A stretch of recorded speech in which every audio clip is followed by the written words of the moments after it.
ইসিএইচএসের তরফ থেকে nurse, medical officer, pharmacist সহ বিভিন্ন পোস্টে নিয়োগের নতুন একটি বিজ্ঞপ্তি প্রকাশিত করা হয়েছে, যেখানে সম্পূর্ণ কন্ট্রাকচুয়াল পোস্টে নিয়োগ করা হলেও পরবর্তীতে তার মেয়াদসীমা কিন্তু বাড়ানো হবে আপনাদের পারফরমেন্সের উপরে বেস করে।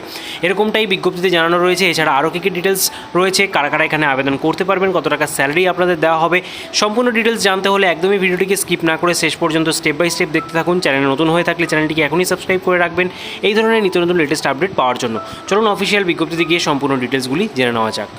গভর্নমেন্ট অফ ইন্ডিয়া ইসিএইচএসের সেই অফিসিয়াল নোটিফিকেশন আপনারা অনস্ক্রিন দেখতে পাচ্ছেন এবং এই এমপ্লয়মেন্ট নোটিশটি সম্পূর্ণ কন্ট্রাকচুয়াল নোটিশ। আপনাদের 1 বছরের একটি পিরিয়ডে নিয়োগ করা হবে, যেখানে পরবর্তীতে এটা কিন্তু এক্সটেন্ড করা হতে পারে আপনাদের পারফরমেন্স অনুযায়ী, সেটাও এখানে উল্লেখ করে দিয়েছে। তো এখানে আপনাদের কী কী পোস্টের জন্য ভ্যাকেন্সি চলছে, তার মিনিমাম কোয়ালিফিকেশন কী, ভ্যাকেন্সি কতগুলো রয়েছে এবং ফিক্সড আপনাদের যে স্যালারি দেওয়া হবে তার ডিটেলস বলে দিয়েছে। প্রথম পোস্ট রয়েছে মেডিকেল অফিসারের জন্য। বেসিক কোয়ালিফিকেশান বলা হয়েছে MBBS, তার সাথে ওয়ার্কিং এক্সপিরিয়েন্স 5 ইয়ার্সের থাকতে হবে আফটার ইন্টার্নশিপ, তাহলে আবেদন করা যাবে। এবং অবশ্যই এক্স সার্ভিসম্যানদের জন্য এখানে কিন্তু রিজার্ভেশন থাকছে। 75,000 টাকা এই পোস্টের জন্য আপনারা বেতন পাচ্ছেন। পরবর্তী পোস্ট রয়েছে ডেন্টাল অফিসার। এখানে আপনাদের BDS, ওয়ার্কিং এক্সপিরিয়েন্স 5 ইয়ার্সের এবং একই রকমভাবে রিজার্ভ ক্যান্ডিডেট 60% রয়েছে এক্স সার্ভিসম্যানদের জন্য। স্যালারি আগের পোস্টের মতোই সেম রাখা হয়েছে। অফিসার ইনচার্জ পলিক্লিনিকের জন্য বেসিক কোয়ালিফিকেশান চাওয়া হয়েছে গ্র্যাজুয়েট। অনলি রিটায়ার্ড সার্ভিস অফিসাররাই এখানে আবেদন করতে পারবেন, যারা ইন্ডিয়ান আর্মি থেকে রয়েছেন। এক্ষেত্রেও 75,000 টাকা আপনারা বেতন পাবেন। একটি ভ্যাকেন্সি এখানে রয়েছে। পরবর্তী পোস্ট রয়েছে ল্যাবরেটরি টেকনিশিয়ান। বেসিক কোয়ালিফিকেশান বলা হয়েছে যারা BSc করেছেন মেডিকেল ল্যাব টেকনোলজির উপরে। এছাড়া matriculation, higher secondary, senior secondary অর্থাৎ 10+2 রয়েছে যাদের সায়েন্স ব্যাকগ্রাউন্ড থেকে, তারাও এখানে আবেদন করতে পারবেন।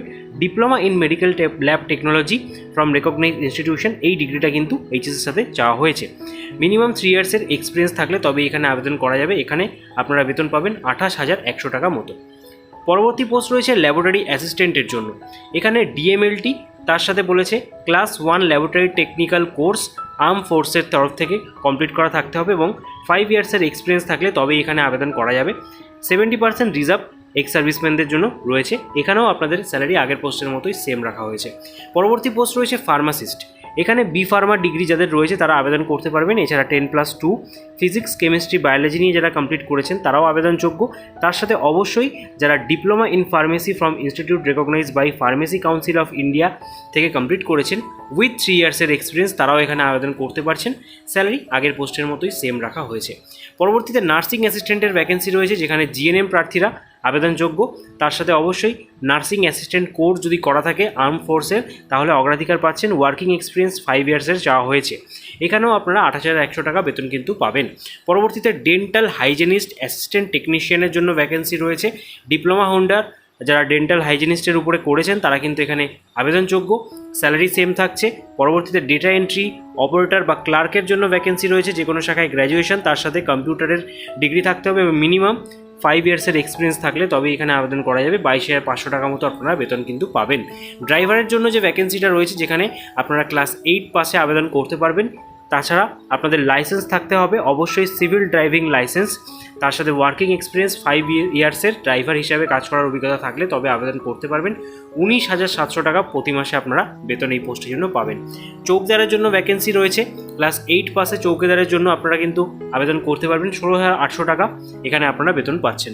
ফিমেল অ্যাটেন্ডেন্ট হচ্ছে পরবর্তী পোস্ট, যেখানে আপনাদের বেসিক কোয়ালিফিকেশান লিটারেট অর্থাৎ সামান্য শিক্ষিত হলেই আপনারা আবেদন করতে পারবেন। তবে এই পোস্টের জন্য আপনাদের 5 ইয়ার্সের এক্সপিরিয়েন্স চাওয়া হয়েছে আর্মি হেলথ ইনস্টিটিউশনে কাজ করার, তবে আবেদন করতে পারবেন। 16,800 টাকা আপনারা বেতন পাবেন। পিয়ন এবং সাফাইওয়ালার জন্য ক্লাস 8 পাসে আপনারা কিন্তু আবেদন করতে পারছেন। বেতন সেম থাকছে এবং এখানেও একটি করে ভ্যাকেন্সি আপনাদের জন্য রয়েছে। ঠিক আছে, তো চলে যাব আমরা পরবর্তী বিজ্ঞপ্তিতে। পরবর্তী বিজ্ঞপ্তিটিও ইসিএইচএসের তরফ থেকেই প্রকাশিত করা হয়েছে। এখানেও আপনাদের একটি কন্ট্রাকচুয়াল রিক্রুটমেন্ট করা হবে, তবে আপনাদের এখানে কিন্তু আলাদা প্লেস অফ পোস্টিং দেওয়া হবে, অর্থাৎ আলাদা জায়গায় আপনাদের প্লেস অফ পোস্টিং দেওয়া হচ্ছে।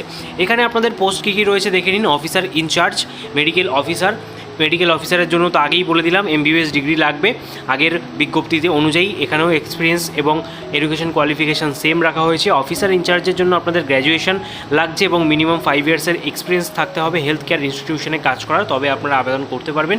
দুটি পোস্টের ক্ষেত্রেই 75,000 টাকা করে বেতন পাচ্ছেন। এছাড়া ডেন্টাল অফিসারের জন্য আপনাদের আগের বিজ্ঞপ্তির মতোই এখানে সেম কোয়ালিফিকেশান চাওয়া হয়েছে, যেখানে স্যালারিও সেম রাখা। এর পরবর্তী যে পোস্টগুলি রয়েছে অর্থাৎ lab technician, dental technician, pharmacist, nursing assistant, এই সমস্ত পোস্টগুলির জন্য আগের বিজ্ঞপ্তিতে যে সমস্ত মিনিমাম কোয়ালিফিকেশান আপনাদের বলা হয়েছে সেই অনুযায়ী কিন্তু এখানেও সেম কোয়ালিফিকেশান রাখা হয়েছে এবং স্যালারিও সেম রাখা হয়েছে। ঠিক আছে, একই রকমভাবে এখানেও দেখতে পাচ্ছেন ড্রাইভার, চৌকিদার, সাফাইওয়ালা, পিয়ন, ডিইও ক্লার্ক, এই সমস্ত পোস্টেও এখানে নিয়োগ করা হচ্ছে, যেখানে আপনাদের বেতন কাঠামো কিন্তু সেম রাখা হয়েছে আগের পোস্টের মতোই। এই বিজ্ঞপ্তি অনুযায়ী আপনাদের সিলেকশন প্রসিডিওর এবং আবেদন প্রক্রিয়া কী হতে চলেছে সেটা একবার দেখে নিন। তো এই বিজ্ঞপ্তি অনুযায়ী আপনাদের যে আবেদন প্রক্রিয়া সেটা কিন্তু সম্পূর্ণ অফলাইনের মাধ্যমে আপনাদের করতে হবে। এর জন্য যে অ্যাড্রেস রয়েছে সেই অ্যাড্রেসে আপনাদেরকে নির্দিষ্ট ফরম্যাট ডাউনলোড করে তার সাথে সমস্ত যাবতীয় সাপোর্টিং ডকুমেন্টস অ্যাটাচ করে আপনাদের পাঠিয়ে দিতে হবে, যেখানে লাস্ট ডেট রয়েছে 14ই এপ্রিল 2025 তারিখ, এবং এখানে আপনারা দেখতে পাচ্ছেন এই অ্যাড্রেসে কিন্তু আপনাদের পাঠিয়ে দিতে হবে।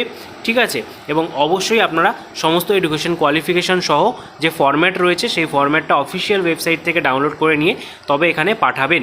ঠিক আছে, সেটা স্পিড পোস্ট এবং রেজিস্টার পোস্টের মাধ্যমে। এছাড়া এই রিলেটেড যদি কোনো রকম কোয়ারি জানার থাকে সেক্ষেত্রে আপনারা ফোন নম্বর, ইমেল অ্যাড্রেস দেখতে পাচ্ছেন, এখানে মেল করে জেনে নিতে পারেন। এবং অফিসিয়াল অ্যাড্রেসটা আপনারা দেখতে পাচ্ছেন www.echs.government.in। এখানে কিন্তু আদার্স ডিটেলসও আপনারা পেয়ে যাবেন সমস্ত এই রিক্রুটমেন্ট রিলেটেড। ঠিক আছে, এছাড়া আপনারা যারা যারা এখানে আবেদন করছেন পরবর্তীতে সেখানে সিলেক্টেড হলে আপনারা এইখানে ইন্টারভিউর যে ডেট দেখতে পাচ্ছেন অর্থাৎ 22শে এপ্রিল 2025 তারিখ সকাল 10টা থেকে 2টোর মধ্যে এখানে ভেন্যুও দিয়ে দেওয়া রয়েছে। এই ভেন্যুতে আপনাদের ইন্টারভিউর জন্য ডাকা হবে। ঠিক আছে, এবং রিপোর্টিং টাইম বলে দিই, সকাল 9টায় কিন্তু আপনাদের রিপোর্টিং টাইম এখানে দেওয়া হয়েছে। ঠিক আছে, তো এরপরে দেখে নেব আমরা আগের বিজ্ঞপ্তিতে আপনাদের ইন্টারভিউ শিডিউল কী থাকছে। তো প্রথম বিজ্ঞপ্তি অনুযায়ী আপনাদের যে সিলেকশন প্রসিডিওর এবং আপনাদের যে আবেদন প্রক্রিয়া সেটা আগের বিজ্ঞপ্তির মতোই সেম রয়েছে, অর্থাৎ এখানেও আপনাদের অফিসিয়াল ওয়েবসাইট থেকে ডাউনলোড করতে হবে অ্যাপ্লিকেশন ফরম্যাট, এবং সেই ফরম্যাটটিকে সম্পূর্ণ ফিল আপ করার পর তার সাথে সাপোর্টিং যে এডুকেশন কোয়ালিফিকেশানের ডিটেলস রয়েছে, প্যান কার্ড, আধার কার্ড, ওয়ার্কিং এক্সপিরিয়েন্স, এছাড়া আদার্স যে সমস্ত আপনাদের কাস্ট ক্যাটাগরি ডিটেলস রয়েছে সমস্ত ডিটেলস অ্যাটাচ করবার পর সেটিকে আপনাদের এই যে পোস্টাল অ্যাড্রেসটা দেখতে পাচ্ছেন এই অ্যাড্রেসে পাঠিয়ে দিতে হবে স্পিড পোস্ট কিংবা রেজিস্টার পোস্টের মাধ্যমে। ঠিক আছে, তার লাস্ট ডেট কত রয়েছে এখানে 8ই এপ্রিল রাখা হয়েছে, এবং আপনাদের যে ইন্টারভিউ সেটা হতে চলেছে 16ই এপ্রিল 2025 তারিখ, যেখানে রিপোর্টিং টাইম রয়েছে সকাল 8:30 থেকে। ঠিক আছে, তো আশা করছি আপনারা সম্পূর্ণ ভিডিওটা দেখলেন, এবং এই রিলেটেড যদি কোনো রকম কোয়ারি থাকে প্রথম বিজ্ঞপ্তি অনুযায়ী আপনাদের এই ফোন নম্বরে ফোন করে জেনে নিতে পারেন। এখানে ইমেল অ্যাড্রেসও দেওয়া রয়েছে। টাইম টু টাইম আপনারা অফিসিয়াল ওয়েবসাইট ভিজিট করলেও সম্পূর্ণ রিক্রুটমেন্ট রিলেটেড আপডেট পেয়ে যাবেন। এবং দ্বিতীয় বিজ্ঞপ্তির যে ফোন নম্বর সেটা সেই বিজ্ঞপ্তিতে আমি দেখিয়ে দিয়েছি, সেই অনুযায়ী আপনারা সেখানেও ফোন করে সমস্ত তথ্য জেনে নিতে পারবেন। এই ভিডিওটি আজকে এখানেই শেষ করছি। এই রিলেটেড কোনো রকম কোয়ারি জানার হলে অবশ্যই কমেন্ট বক্সে কমেন্ট করতে পারেন। এছাড়া আমাদের টেলিগ্রাম গ্রুপেও যুক্ত হয়ে যাবেন নিত্য নতুন জব আপডেট পাওয়ার জন্য।